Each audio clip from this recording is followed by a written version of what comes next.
மாண்புமிகு எதிர்க்கட்சி தலைவர் திரு உதயநிதி ஸ்டாலின் அவர்கள்.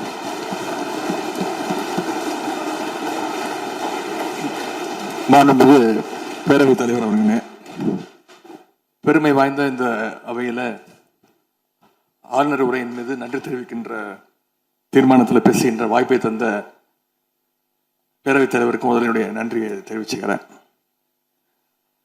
அதுமாதிரி நம்முடைய மாண்பு முதலமைச்சர் அவர்களுக்கு திராவிட முன்னேற்ற கழகத்துடைய சட்டமன்ற உறுப்பினர்கள் அனைவரின் சார்பாகவும் எங்களுடைய பிறந்தநாள் வாழ்த்துக்களையும் நான் தெரிவிச்சுக்கிறேன்.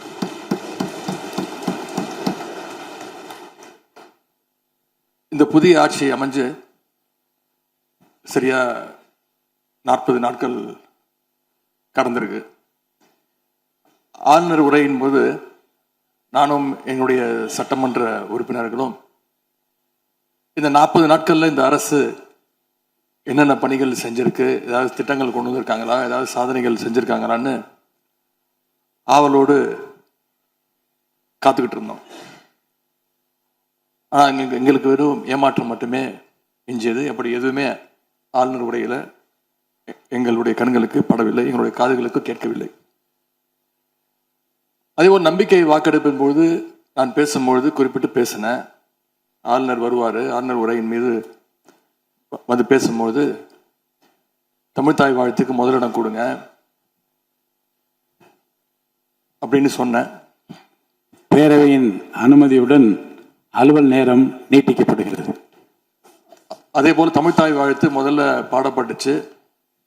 உடனடியாக தேசிய கீதமும் பாடப்பட்டுச்சு. தமிழ்த்தாய் வாழ்த்து ஒரு முறையும் தேசிய கீதம் 2 முறையும் பாடப்பட்டுச்சு. மரபு மீறல் நடந்திருக்கு. இதுவரை கடைபிடிக்கப்பட்டு வந்த மரபை மீறி 2 முறை தேசிய கீதம் பாடப்பட்டிருக்கு. இதே கோரிக்கையை இதற்கு முன்பு இருந்த ஆளுநர் எங்களுடைய ஆட்சி காலத்திலையும் வச்சிருந்தார்.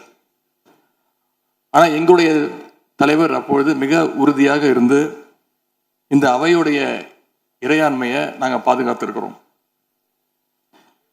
பதவியேற்பு தான் ஆளுநர் மாளிகையில் நடந்துச்சு. அங்க அவர் கேட்டுக்கொண்டபடி தேசிய கீதம் வந்தே மாதரம்லாம் பாடினாங்க. ஆனா இப்போ ஆளுநர் உரை மக்களால் தேர்ந்தெடுக்கப்பட்ட பிரதிநிதிகள், சட்டமன்ற உறுப்பினர்கள்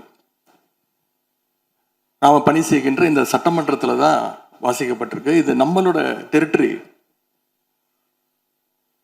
இந்த நம்மளுடைய டெரிட்டரியை ஏன் ஆளுநர்கிட்ட கொடுக்கிற அளவுக்கு இங்க என்ன காம்ப்ரமைஸ் நடந்துச்சு அப்படின்னு மக்கள் கேட்க ஆரம்பிச்சிருக்காங்க. மாண்பு உறுப்பினர்